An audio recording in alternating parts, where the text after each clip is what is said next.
how you can find a guru in the current yuga.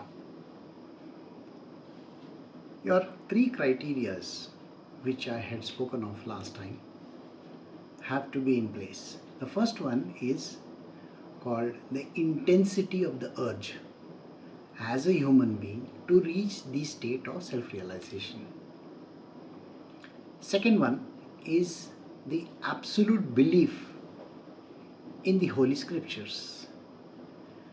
The third is faith and trust in God and the Guru.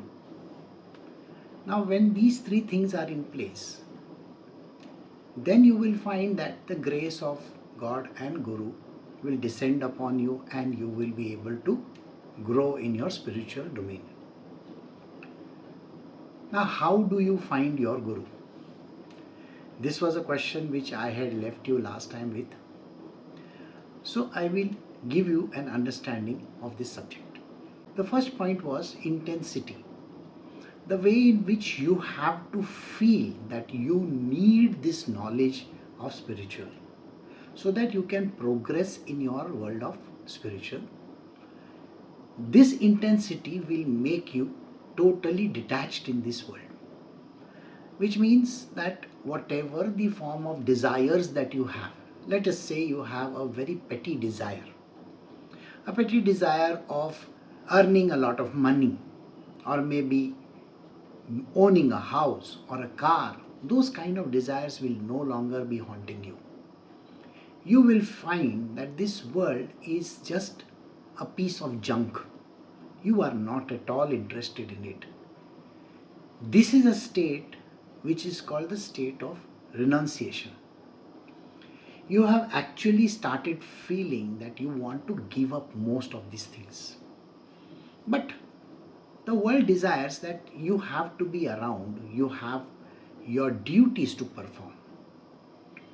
Duties towards the family, duties towards this world, duties towards this job, whatever the duties that are there, you have to perform. And yet the feeling persists that you have to get out of this. When this kind of a feeling surges within you, then your intensity grows. You want to find the Guru. Last time I had given you an idea that there are lots of places which people search for Guru. Sometimes people go on travels. They go to holy places to look for some strange people. Some people actually find. There is one Guru who went to a place very close to Benares and found his Guru over there. He stayed there for more than 3 months and later on realized that there was something wrong. Meanwhile, this particular person had fleeced him of everything. It's a well-known story. I cannot name the person. Now, you can go to a holy place. You can go to Himalayas if you want to. I really have no idea if there are any such kind of people there in the Himalayas. There are places like temples, holy temples are there across India. You can search. Today's day and age, we do searching on the internet. That is the kind of search people do. And one place to listen to these masters is YouTube. Google is another place. So when you listen to these various people giving fabulous speech or singing songs or giving you a lot of gyan, knowledge on various issues, people flock to them. And the more the person is having a dramatic figure, he does all kinds of gestures and stuff like that, people are very much attracted towards it. They love to flock over there. When people flock over there, they are amongst the thousands of people sitting right in front. Hardly there is any scope for you to even approach this master. Now, does it mean that he is a master? We really don't know, because we are still searching for the master. Remember, when you are searching for your master, both your hearts have to meet together. Now, this is a strange phenomena which you will understand as we progress in our talk. You can rely on certain examples from the past. I mean the recent past. Let us say, for example, Ramakrishna Paramahansa. When you look at Ramakrishna Paramahansa, there is a small kutia of his within a temple complex called Dakshineshwar in West Bengal, Calcutta. You can go over there and have a darshan of his place. He used to sit there. Sometimes he would be sitting naked also. Sometimes he would be wearing just a dhoti. Some people would sit in front of him and he would just talk. Most of the time, Ramakrishna Paramahansa ji was in samadhi. That was his state of being.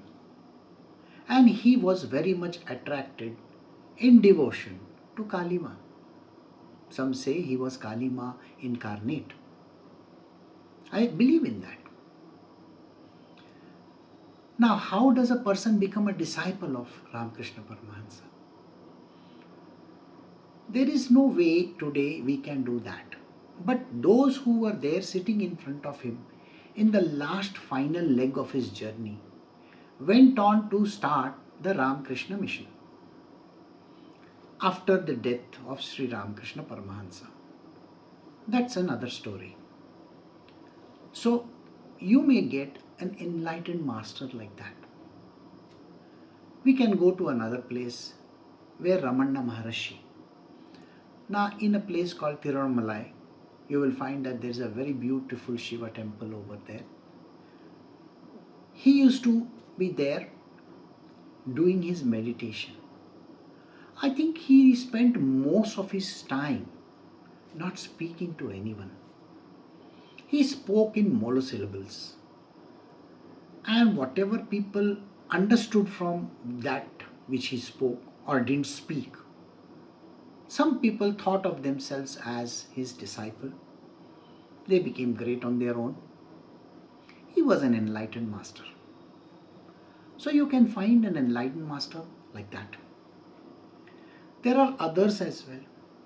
These others can be seen across India. There are places like Dehu, Alandi. You can visit those places. Sant Jnaneshwar, Tukaram Maharaj, they would be singing glories of Vitthal, Panduranga. Here in Karnataka, you will find that there is a place called Udupi, where Kanakdasa was singing outside the temple. There is a small window over there through which he would watch Sri Krishna. There was Purandar Das. He was also a very renowned saint. He would also be singing songs of the Lord. Now, if you were to meet such kind of people who were totally lost in their own world, they were completely in love and devotion to Sri Krishna, the Lord himself. When you find such kind of people, then you will understand that these people were not famous the way that you can see today's people.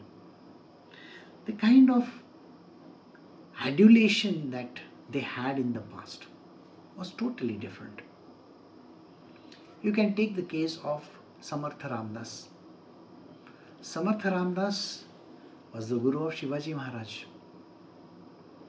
Now you can go to Sajjangarh and you can see his kutia over there. It's a beautiful place. Again, one of the greatest rulers of Maharashtra and South, he used to worship his master, Samartha Ramdas. Now you have to find a guru of that caliber. There are certain criteria which you have to take into consideration when you are looking for a master like that. I will elucidate them for you. If you were to meet your master, you should be able to question him. You have to find answers to your queries. If there is no way in which you can find answers from this individual, then there is no point in having or calling him a guru. A guru is a person who is known to remove darkness, the darkness of ignorance. If you were to meet a guru, a master of that caliber, then he would be the person who will remove your ignorance. He will be telling you the answers that are necessary. He should not be shying away from you. So first thing which you got to find out, can you question this master? If you are not able to meet him, if you are not able to question him, you are not even able to go near him, do you think he can be called a guru? No, you have a quest. Your intensity of this renunciation is very high, isn't it? So don't you want answers? The answers are necessary. And that is the reason why this person has to be very important and very close to you. Remember this. If he is talking about meditation, mindfulness, and the like, then please understand this person is mostly talking of something which is dished out by everybody in this world. The word mindfulness has been given to literally everybody. You go to whichever country, they will say mindful meditation. I don't think that is something which is going to lead you anywhere. So let us drop that subject. By chance, if you are able to meet this person, and if you would like to go into his inner circle, does it cost you money? Does it cost you something in life? Then I think you should avoid it. Because to be close to a master is by itself something really very, very great. And it should not be costly for you. Please understand this. Is he available to you at any given point in time? If he is not available, now today you are doing some kind of a meditation and you get a query. You think of something happens to you. Are you able to talk to him immediately, maybe after that meditation or after that experience? If a person is not available to you, what is the point of doing this kind of things? Ask yourself that. So you need someone who will be able to guide you, protect you, and take you forward. This is the kind of person you need as a guru. Is this person asking you to wear some kind of weird clothes, malas, rings, or different kinds of things? Is he asking you to keep his picture somewhere and pray to it?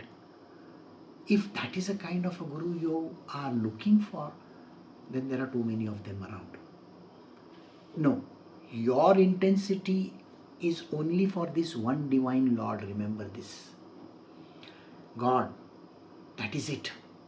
If you remember people who visited Sai Baba of Shirdi, Sai Baba always spoke of the dear Lord himself. He never spoke of anybody lower than that. Similarly, Ramakrishna Paramahansa only spoke of Kalima. They were only talking of that. They were not talking of anybody else. The rest of these gurus that I mentioned, like Tukaram Maharaj and all, they spoke of Vitthal, Panduranga. That's it. Or if you take Kanak Dasa, he spoke of Krishna. So the Lord is different. The Guru is the doorway to the Lord. Please remember this. It is not that you have to pray to something which you are not even sure about. Got it? Now, what happens to a person who actually meets this kind of a guru that you are seeking? First and foremost, there is a rising of knowledge. The knowledge starts shining within you. Every time when you attend a satsang, every time when you meet this person, you will find that there is a knowledge evolution. Something is happening to you. Your knowledge is continuously growing. Your sorrows are lessening. You will find that you are going through painful periods. You do not understand the state of your mind. If you are able to feel less of that sorrow when you are in presence of this master, naturally he is the right person. There's a lot of joy and happiness in meeting this individual.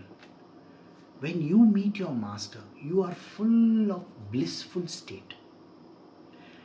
By blissful state, it is not of the way people look at happiness. No. Blissful means there is no movement of good, bad, right, wrong, those kind of things. You are in a state of stillness. This is what happens to you. There is a feeling of abundance. That means you feel that everything is opening up for you. The whole world is opening up. Knowledge is opening up. The Lord Himself is giving you something. That kind of a feeling will surge through you. Then you are motivated to do more. See, earlier you were not at all interested in doing anything. Do you remember that state? Renunciation. There you were not interested in doing. But after meeting this master, you feel that you have to do something with your life. And that is something which comes very naturally when you meet a master of such high caliber. There are some more things which you should know. A guru comes from a parampara. A parampara is kind of a lineage. Every guru has to come from a lineage. The lineage of masters. You will find that even Sant Jnaneshwar had come from a lineage of masters. They were the Nathpanthis. Similarly, there are others whom I named. They also came from a particular lineage. Does your guru come from a certain lineage? You have to know that. In my case, I come from the Nath Sampradaya. My Gurudev is Dattatreya himself. He has a string of devotees. He has a string of gurus there in this world. I am sure you have heard of the book called Guru Charitra. There is Shripad Sri Vallabh. There is Narsimha Saraswati. There is Swami Samarth. There is Sai Baba of Shirdi. These are great masters which went by, and they all came from this Nath Sampradaya. This is a different kind of a Sampradaya, which the head is Dattatreya himself. I come from that because I have been trained directly by him. I'm sure this is what you heard me last time in my story when I said, who am I? Then, there is sometimes the Guru will give you a Guru Mantra. Now, Guru Mantra is not something which is dished out like a toffee or a candy to everyone. You should never take a mantra which is given to everybody in general. That mantra is not having any efficacy. The efficacy of the mantra will depend on the lineage factor. That mantra comes from a particular lineage of the Gurus. The Guru has to give you that. And it is a Kan mantra. He is going to give it to you exclusively, not literally distribute it to everybody. So if you have a mantra which is given by this exclusive master, then it is worth it. But has it come from the right source? Otherwise, you can say whatever you feel like and you can get away with it. No, this particular mantra is a very, very advanced mantra which is charged by the Guru himself and his predecessors. And that is why it is very important to get this mantra from an enlightened master himself. Then there is another thing which we say Diksha. Diksha means initiation. Now, when people talk of initiation, they talk of mass initiation. Please remember one thing, when there is mass initiation, there is mass mantra being distributed. So that should not be the case. The Guru should be very exclusively giving initiation to very, very few. Simply because he will not be able to take care of those thousands or millions of them in this world. Initiation is not a joke. It is literally when you are initiated, the master takes complete control of your life. All your karmic debts and everything are now with this spiritual master. Does your spiritual master or the one that you are seeking willing to take up all that muck of yours? You have to ask yourself this. So if you get someone in your life who is initiating you, this person has to take charge of you. He has to take you across this river of material world and take you beyond the shores on the other side towards what is called as realization. If he is offering you that, then it is worth it. Then he is the true master. This master will teach you about the self. He will teach you about God. He will teach you about different techniques. He will teach you of meditation also. He can teach you on different methodologies which we call as sadhana. Now sadhanas are of various type. This particular guru that we are talking about, who is your master, has to put you across through various sadhanas.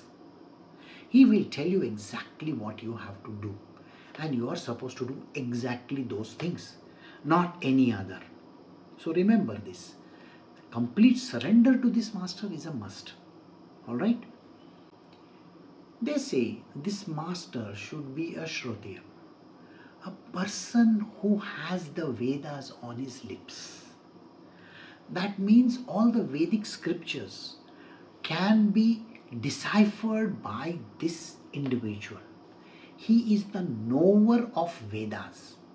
Please understand, there is a difference between a knower of Vedas and a person who does by hearting the Vedas and other things. See, you can understand one thing, just by hearting doesn't mean anything. By spouting verses and saying them in Sanskrit or some other language has no value, provided the person is able to explain to you the deepest meaning of those words. That person is a Shrotriya. He will give you the exact meaning of those words and they will appeal to your heart. He must be a realized person. When I say a realized person, you have to understand that he is not taking an onus and saying, I am realized. Please remember this. Any person who says he is realized is an idiot. Don't go to such kind of a person. There is nobody in this world who is realized will say he is realized. That person will be very humble. He will have all the qualities of a good guru and he will be quiet, peaceful and tolerant towards everything. Such a kind of a person. A realized master is totally a different kind of a person. You will realize it yourself when you meet this kind of a person. Your heart will sing out. It will say, okay, this is the person I need. Now, when I was talking of Shrotriya, you have to understand, where did this knowledge come from? This knowledge has to be self-revealed. That means you are not supposed to be reading some books and some explanatory texts, and you should not be having those theses written in front of you. Somebody is spouting knowledge from some scripture or some book, copying it. No, no, no, no, no, no. That should not be the case. This person should have knowledge coming from within him. Even without reading also, he should be able to give you an understanding of the subject. Knowledge of the self is self-revealed. Only the realized masters can give you this self-revealed knowledge. It comes on its own. So these are some of the qualities that you need to see in this master. So every time when you are trying to look for this master, take all these matters into consideration and then you seek for this person. Most important of it all is you got to test him out as well. If you are not in a position to test, then what is the point? Everything has to be tested. When you go and buy gold in the marketplace also, don't you get the certificate from the government saying that this is so many carats in it? Exactly like that. If he is gold, like we say a Paras money, then he would better be having that qualities of a Paras money. His knowledge should be self-revealed and he should be willing to undergo a test. By test, I am not saying that he should be able to perform miracles. Please remember, that is not what I am saying. He should be able to answer your questions. He should be able to satisfy whatever that you are seeking, the knowledge of self-realization. If he is able to give you that answer, then he is the right person. Please remember this. In the next video, I will tell you exactly after you meet this master, how are you supposed to be. See, you may meet this master in this life. We don't know. You may meet him in the next. How do you know that? And if the intensity and desire of meeting such a person is there, and that renunciation has already set in you, then right away you can meet him. If you can meet him, then there are certain rules and regulations which you need to follow. This we will discuss in the next video. Until then, thank you very much for watching. If you have liked this, go ahead and like it, share it, subscribe it, and await for the next one.